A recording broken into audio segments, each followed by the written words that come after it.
Au nom du Père, du Fils et du Saint-Esprit, Amen. Grande joie d'être là avec vous en ce début de semaine. Aujourd'hui, c'est le 16 mai, lundi. Et le Seigneur vraiment vient toujours nous accompagner par sa parole. Le Seigneur vient nous enseigner par sa parole. Le Seigneur veut vraiment nous aider par sa parole. C'est pour cela que c'est très important d'avoir un cœur d'écoute, un cœur de fils, un cœur d'enfant qui écoute vraiment la voix du Père. Aujourd'hui, la première lecture, c'est Actes des Apôtres, chapitre 14, à partir du verset 5. Chez les païens et les Juifs, leurs chefs en tête, on s'est préparé à les maltraiter et à les lapider. Mais, s'en étant rendus compte, ils allèrent chercher refuge dans les villes de la Lycaonie, Lystre, Derbé et la région d'alentour. Là aussi, ils annonçaient la bonne nouvelle. À Lystre, se tenait assis un homme perclus des pieds, impotent de naissance. Il n'avait jamais marché. Il écouta Paul discourir. Celui-ci, arrêtant sur lui son regard et voyant qu'il avait la foi pour être guéri, dit d'une voix forte, « Lève-toi, tiens-toi droit sur tes pieds. » Il se dressa d'un bond, il marchait.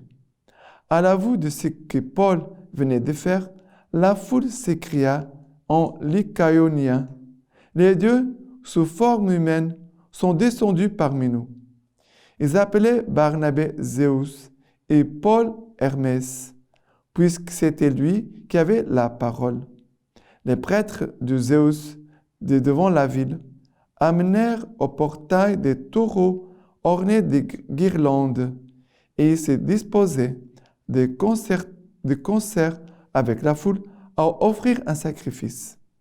Informés de la chose, les apôtres Barnabé et Paul déchirèrent leurs vêtements et se précipitèrent vers la foule en criant, « Amis, que faites-vous là? Nous aussi, nous sommes des hommes soumis au même sort que vous, des hommes qui vous annoncent d'abandonner toutes ces vaines idoles pour vous tourner vers le Dieu vivant, qui a fait le ciel, la terre, la mer et tout ce qui s'y trouve. Dans les générations passées, il a laissé toutes les nations suivre leur voie. Il n'a pas manqué pour autant de se rendre témoignage par ses bienfaits, vous dispensant du ciel pluie et saison fertile, rassasiant vos cœurs de nourriture et de félicité. C'est à peine s'ils réussirent par ces paroles à empêcher la foule de leur offrir un sacrifice. Qu'est-ce qui se passe ici? Paul et Barnabé ils vont partir à cause de la persécution. Ils vont partir vers la région ils allèrent chercher refuge dans les villes de la Lycaonie, Lystre, Derbé et la région d'alentour. Et là, ils commencent à faire quoi? À annoncer la bonne nouvelle, annoncer la parole de Dieu, annoncer Jésus, annoncer l'évangile. Et qu'est-ce qui se passe? Paul, qui était en train de prêcher, d'annoncer la parole de Dieu, il voit un homme, il dit qu'à Lystre, c'était un homme perclus des pieds, impotent de naissance. Mais Paul va voir plus profond, il voit plus loin, parce qu'il ne voit pas seulement l'extérieur, mais il voit l'âme de cet homme. Et la parole de Dieu nous dit que Paul voit de son regard cet homme, il voit qu'il avait la foi pour être guéri. Il avait la foi. La foi attire toujours la grâce de Dieu. Les actes de foi attirent toujours la grâce de Dieu. Mais il faut aussi des hommes de foi qui communiquent l'action de Dieu, mais il faut aussi des hommes de foi qui vont aussi recevoir les bienfaits de Dieu. Et là, des choses. Il faut des hommes de foi pour communiquer les bienfaits de Dieu, et aussi des hommes de foi qui reçoivent les grâces de Dieu. Les deux choses. C'est cela l'Église, l'action de l'Esprit Saint, comme ça. Et cet homme va être guéri, et la parole dit, il se dressa d'un bond, il marchait. Et Paul, il est en train d'évangéliser des païens qui ne connaissaient pas la foi. Alors, il commence à annoncer Jésus-Christ, ils vont voir un miracle, et d'un coup, ils vont croire que Paul et Barnabé, c'était des dieux. Ils croyaient que c'était Zeus et Hermès qui étaient descendus parmi eux. Et ils voulaient offrir un sacrifice à Paul et à Barnabé. Et Paul et Barnabé vont les empêcher en disant, nous sommes des hommes comme vous. Il dit, nous avons le même sort que vous. Nous sommes des hommes soumis au même sort que vous. Des hommes qui vous annoncent d'abandonner toutes ces vaines idoles pour vous tourner vers le Dieu vivant. Et ici, ils sont en train de dire, abandonnez vos péchés, abandonnez vos idoles et attachez-vous à Jésus-Christ. Attachez-vous à Dieu, attachez-vous à Jésus-Christ. Et là, ils annoncent Dieu.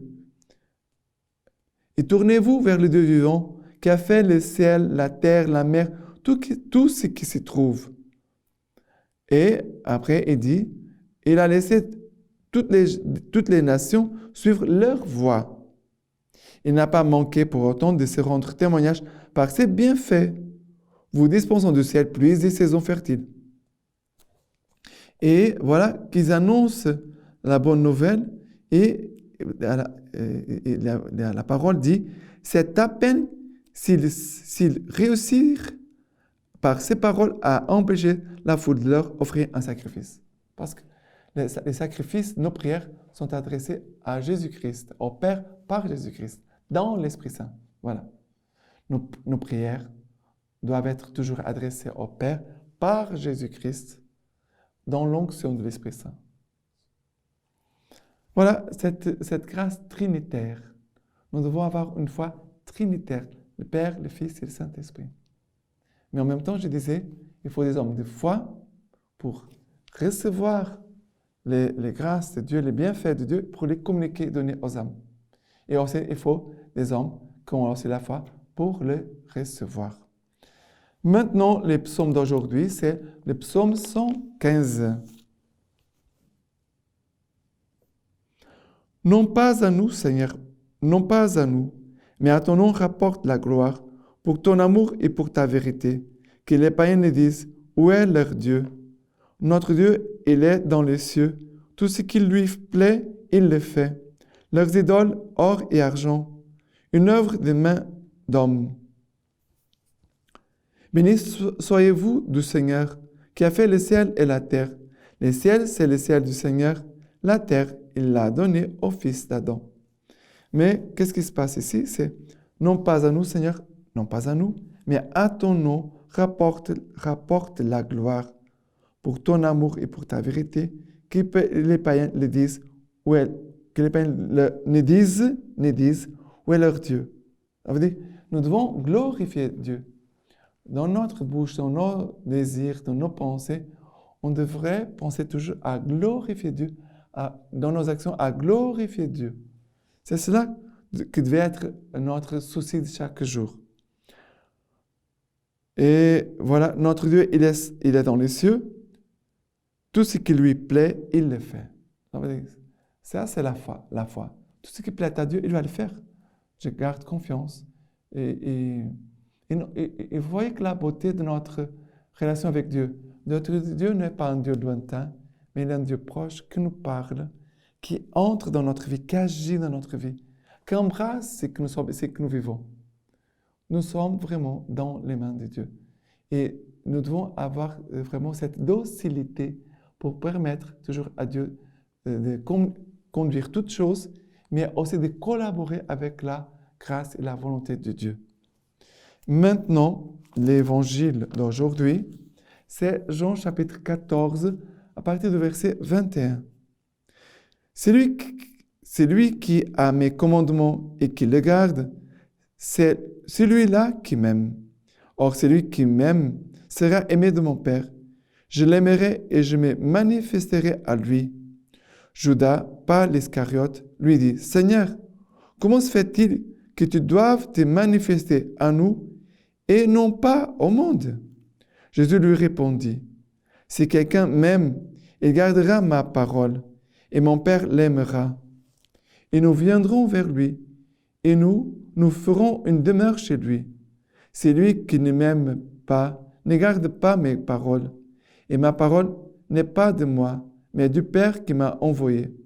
Je vous ai dit cela, tandis que je demeurais près de vous. Mais le Paraclet, l'Esprit Saint, que le Père enverra en mon nom, lui vous enseignera tout, et vous rappellera tout ce que je vous ai dit. » Voilà, ici, deux choses qui me touchent beaucoup. Vraiment, c'est Jésus qui dit, si celui qui m'aime, celui qui ne m'aime pas, ne garde pas mes paroles. Mais celui qui aime, si quelqu'un m'aime, il gardera ma parole, et mon Père l'aimera. Et nous viendrons vers lui, et nous ferons une demeure chez lui. C'est magnifique. Si nous gardons la parole de Dieu, c'est le ciel qui descend en nous. Voyez bien. Si le Père et Jésus viennent faire leur demeure en nous, ça veut dire qu'il a la présence de Dieu en nous. Quel est le moyen? La parole de Dieu.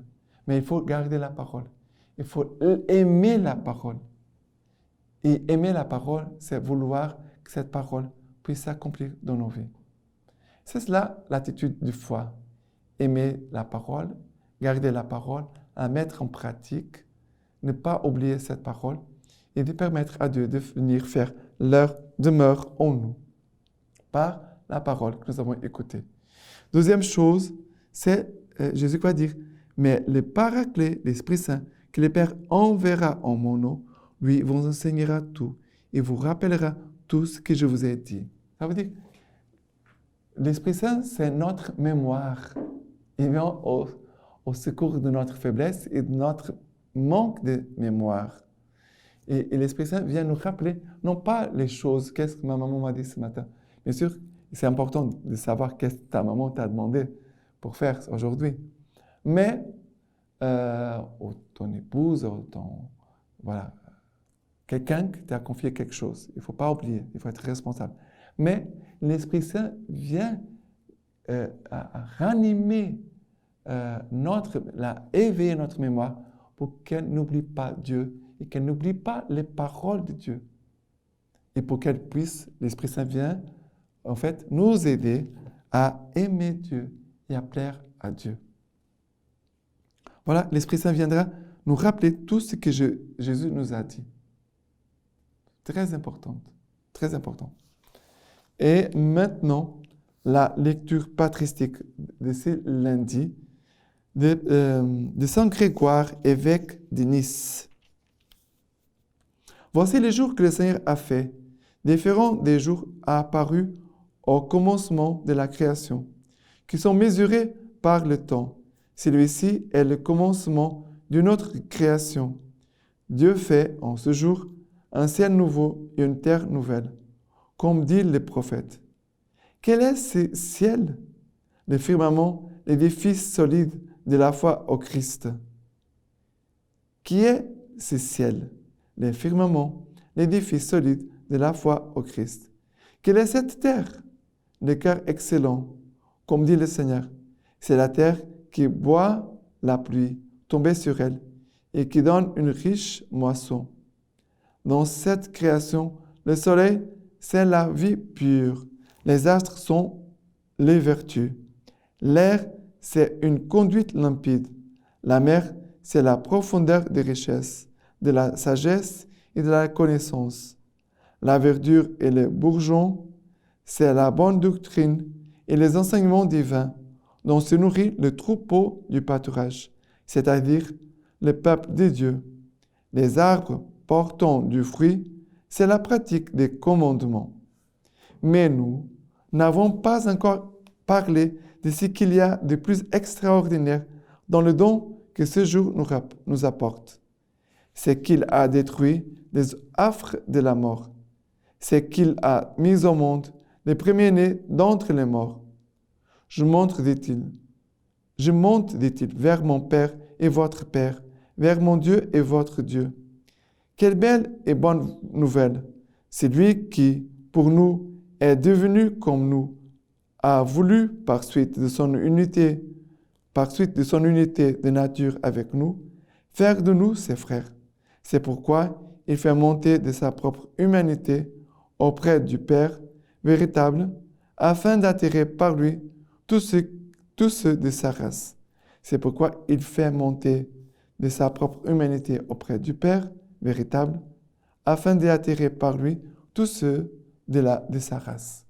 Maintenant, je vous laisse la bénédiction par les mains toutes pures de la Vierge Marie. Que Dieu Tout-Puissant vous bénisse et vous garde, les Pères, les Fils et le Saint-Esprit. Amen.